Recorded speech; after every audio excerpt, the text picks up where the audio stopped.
Hi, boys and girls. This is Miss Mumford, and today we're going to be continue to talk about poetry. Let's review what poetry is. It says poetry is a type of literature or artistic writing that attempts to stir readers' imagination or emotions. So, when writing poems, it does require that you have a lot of imagination because this is a little different than when you're writing a story or a narrative.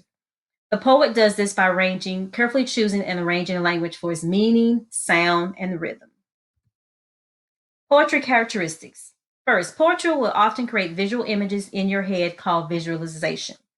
So when you're writing your poem, you want your readers to kind of visualize what you're trying to portray when you're writing.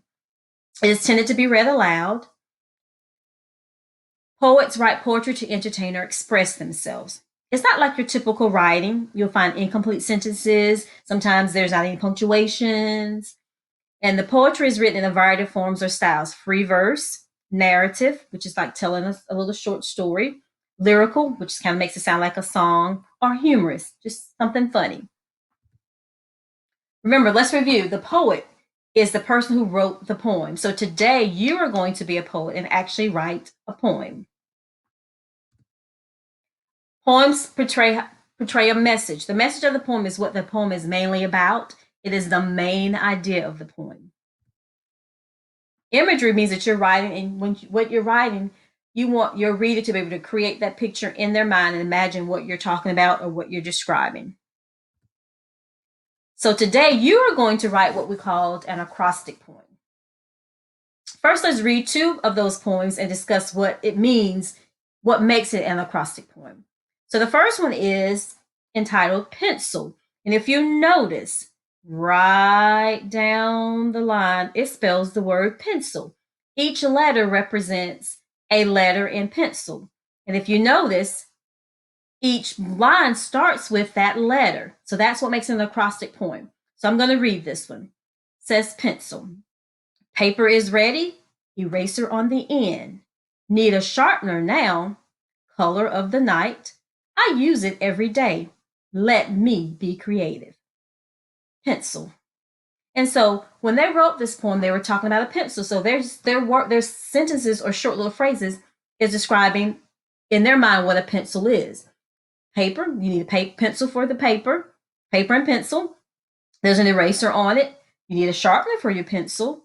Color of the night, you can color with the pencil. You use a pencil every day, and you can be creative with the pencil. So in their mind, that's how they see a pencil.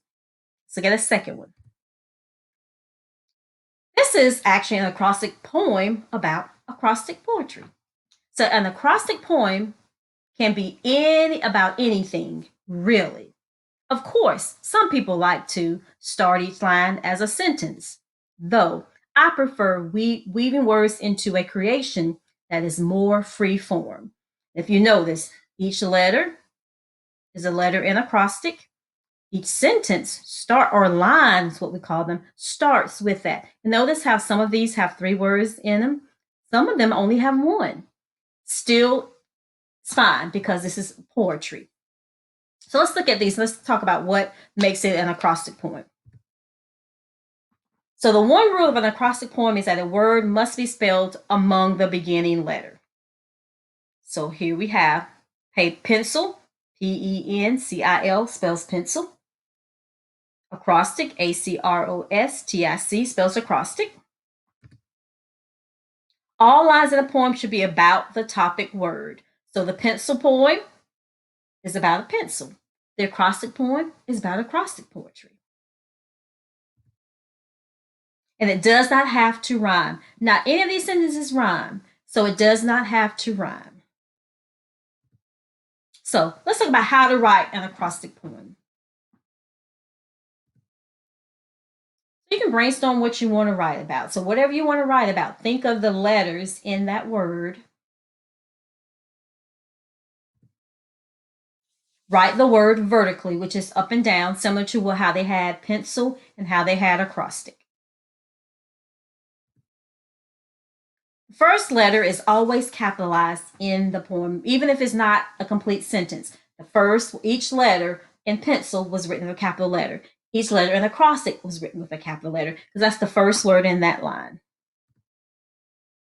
You can start with any line when you're writing this poem. So with pencil, they didn't have to start with a P and write that line. They could start with a C and wrote that line. So that's one good way to think about writing an acrostic poem. You don't have to start from the very beginning. Whatever comes to your mind, you can write it for that letter. The punctuation is not important. One of them might have had periods. Some of them, I think, pencil didn't have any punctuation marks. For acrostic, it did. So punctuation is not important.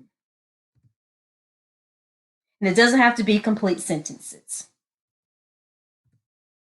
So I'm going to write an acrostic poem, and you're going to do one also. You're going to have an assignment in Google Classroom, Class Kick, where you get to write a poem, acrostic poem, similar to what is your paper is going to look just like what this looks like when you log into your Google Classroom for this assignment. So I'm going to click on the link, and hopefully it will take me to it. All right, so once you click on your assignment, it's going to take you to a page that looks similar to this. Well, exactly like this. And it has the title of your acrostic poem, and then you have the letters, boxes to write your poem. So the first thing you need to do, it says, is to kind of brainstorm what you want to write about. And I've already brainstormed and I've decided that I'm going to use the word learn to write an acrostic poem. So in each box here, I am going to write the the letters in the word learn. So the first letter is L. Remember, they all start with a capital letter. All right, right. So when you put it here, it's going to be a little bit small. So I don't know if you've noticed this T with the plus means to make the text bigger. I want to make it a little bit bigger. So I'm going to kind of just make it hit that a little bit to make it a little bit bigger. Then my next letter is E in learn. Notice that I'm writing up and down. And remember what they told you, do not use lowercase letters. We're going to use all capital letters. This needs to be a capital letter. And again, I'm going to make it a little bit bigger. And then my next letter is an A. Make it a little bit bigger. Hitting the T with the plus. If you need to make it a little bit smaller, if you made it too big, you can do that to kind of get to where you need it to be. And then my next letter is R. Make that a little bit bigger. And then my N. Capital N. Those are all the letters in the word learn. And so remember what it said, you do not have to start with the L first. So you can just start anywhere that you want to, which makes this fun. So you don't have to start from the beginning. You can start in the middle. You can start at the end. Automatically, when I think of the word learn, the first thing I think about is reading. So I can start with my R. And I've decided here I'm going to put read. Oh, not.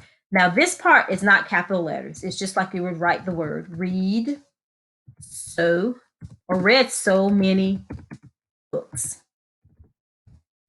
And notice how I did not put my R here because I have this R. So I'm just going to finish writing the word read, where the R is there and the EAD is here. Read so many books. Don't have to worry about punctuation marks. If I want to put a period there, I can. So that's the fun part about it. So I think I'm going to start with my L now. And I think I'm going to put learn so many things. Learn so many things. Think, for N, I know what I want to put. So I'm going to start with my N. Notice how I don't have to start with the L and go to the next letter. I can think of never stop learning. This is the last. I think I'm going to go and put a period there. And notice that this is, I want it to be a little bit bigger. So all I have to do is hit the T plus to make it a little bit bigger. Or I can go make it a little bit smaller, however I want to. And then for my E, I think I'm going to put learn. It's not just about me learning, it's about me maybe teaching other people. So I might say even taught my friends. I even taught my friends some.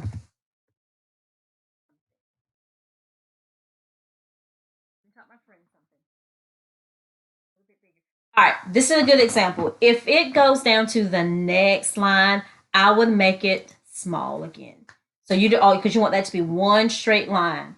So If you run into that problem, try to narrow your words down a little bit, make it a little bit smaller instead of doing that. So there we go with that. And then last one is my A. I think I'm gonna put, since I even taught my friends something, they taught me too. So I can put and they taught me something too.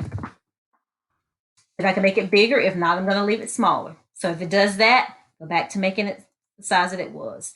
So now I have my acrostic poem. I need to come up with a title. I can make my title learn or I can make it learning, doesn't matter.